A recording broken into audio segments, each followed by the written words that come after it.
fan because I called his coming out fight against Bradis Prescott. He's and special. then various other stepping stones throughout his career. I also think he's one of those guys that if you tell him he can't do something, he wants to show you and shock the world. 1,000%. Absolutely right. I also think Canelo is slowing down. I was just going. I didn't give Canelo more than like 3 rounds. Yeah.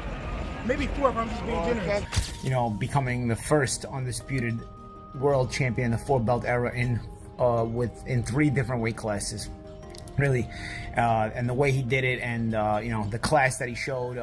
Joe Rogan praised Terence Crawford's stunning victory over Canelo Alvarez, noting how doubt always brings out the best in him and fuels his drive to prove critics wrong. Rogan highlighted Crawford's slick style, precise striking, and ability to showcase real power on the sport's biggest stage, calling the win a defining moment in his career. The reaction across the boxing world has been just as strong, with Bondhill even tweeting that Crawford would beat any version of Floyd Mayweather, a bold claim that reflects how highly his performance is being regarded. By dominating across multiple weight classes and adapting seamlessly in the ring, Crawford has elevated his legacy to a level where many now believe he could surpass Mayweather's untouchable Floyd Mayweather. Crawford's dominance across weight classes and his ability to adapt in the ring show why this claim is gaining traction. Get ready to subscribe totally to that because, again, you're talking about somebody who is stubborn. And sure. Who wants to prove everything he can prove. 100%. I agree with that too. But I think there's like in boxing and certainly in MMA, there's a certain amount of years where a fighter can keep the RPMs up. And, you know, when they're in the red line, and there's some people subscribe to the idea of 9 years. There's 9 years is the most that a elite fighter in MMA has performed at their prime. I think that's a bullshit number because I think it's entirely dependent upon lifestyle, nutrition, discipline, physical attributes. There's a lot of factors. George Foreman won the heavyweight championship of the world in boxing at age 45. True, but he took 10 years off. Yes. Commentator Gareth hailed Terence Crawford's victory over Canelo Alvarez as one of the greatest performances in boxing history, emphasizing that Crawford not only moved up 3 weight divisions but also entered the fight older and after more than a year of inactivity. Despite those hurdles, he displayed unmatched mastery, composure, and skill, delivering a once-in-a-lifetime showcase of greatness that proved his ability to overcome every obstacle. Meanwhile, Shakur Stevenson took to X to salute both fighters, giving special respect to Canelo for having the courage to face elite opponents when many others shy away. He praised Canelo as a true legend, reminding fans that greatness isn't just about winning, it's also about... Throughout the course of the week, we said that this is a game of IQ. There's going to be movement within the fight. You're going to have to answer different types of questions and bring different types of game plan. Crawford did that. He was able to do it backwards, he was able to do it forwards, he could trade in the pocket, catch the stuff, and then counter. He was absolutely magnificent. Listen, I know this is raw and we've only just walked out the stadium, right? 10 minutes ago. And when the dust settles on this, we'll probably have better answers and better thought processes. And I'm sure people watching this will get stuck into the comments and maybe say what I'm about to say is quite outlandish. That might be the single best performance that I have ever witnessed live. It was absolutely tremendous. You've got to take into consideration the weight jump. This is a man that was champion at 135, 140, 147, and obviously recently at 154. But let's be honest, he even jumped up to 154 pounds for that. To go then up to 168 and take on the former pound for pound #1 king on a Mexican holiday weekend in Las Vegas and managed to beat him on the cards when the judges tried to do him, mate, it is out of this world what Terence Crawford just did. And he needs all the flowers in the world, he needs all the praise in the world. And I don't think you're wrong, mate, by saying he's the pound for pound #1. It's an ever-moving list. That performance alone deserves to put him right at the top of the Yeah, he's become...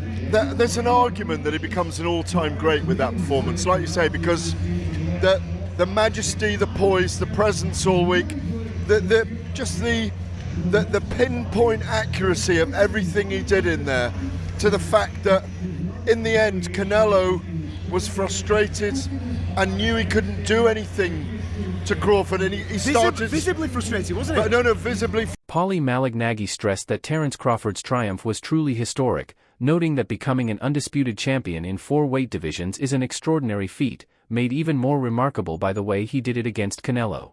He likened Crawford's dominance to Floyd Mayweather's control of his own era, suggesting this victory marks the dawn of Crawford's era.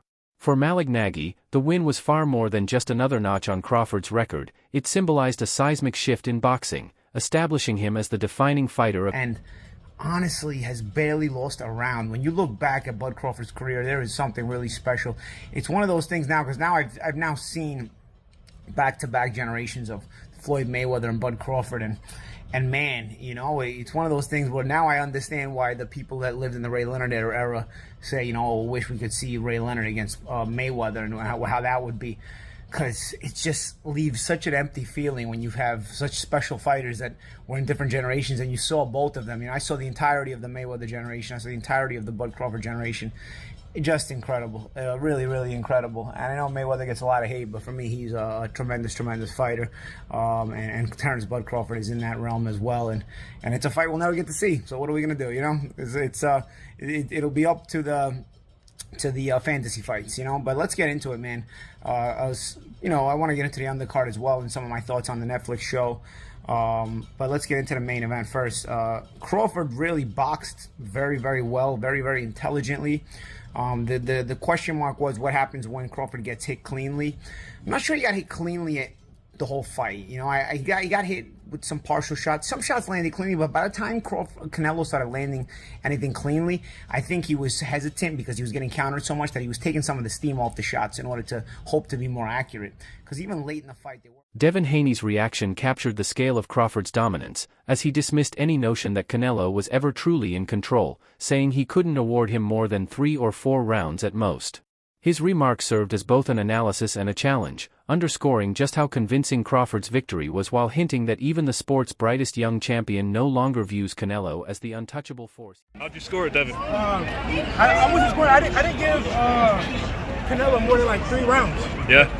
Maybe 4 if I'm just being generous. Can't get away from this Maybe fucking crowd. Are you shocked or not? Hey, right here to my left. Are you shocked or not? No, I'm not shocked. I knew that if there was kind of fight. A fan tweeted, "True competitors are all champions. There is no loss in the pursuit of sincere glory. Thank you and congratulations to Terence Crawford and Canelo Alvarez. The warrior spirit won tonight." The message reflected deep respect for both fighters, emphasizing that greatness lies not only in victory but also in courage and dedication. Meanwhile, Bill Haney argued that Crawford's dismantling of Canelo looked even easier than his dominant win over Errol Spence, a result he had predicted beforehand. He stressed that Crawford's greatness is becoming clearer with every fight, noting how his ability to neutralize elite opponents continues to grow, making each victory appear smoother and more decisive than the last.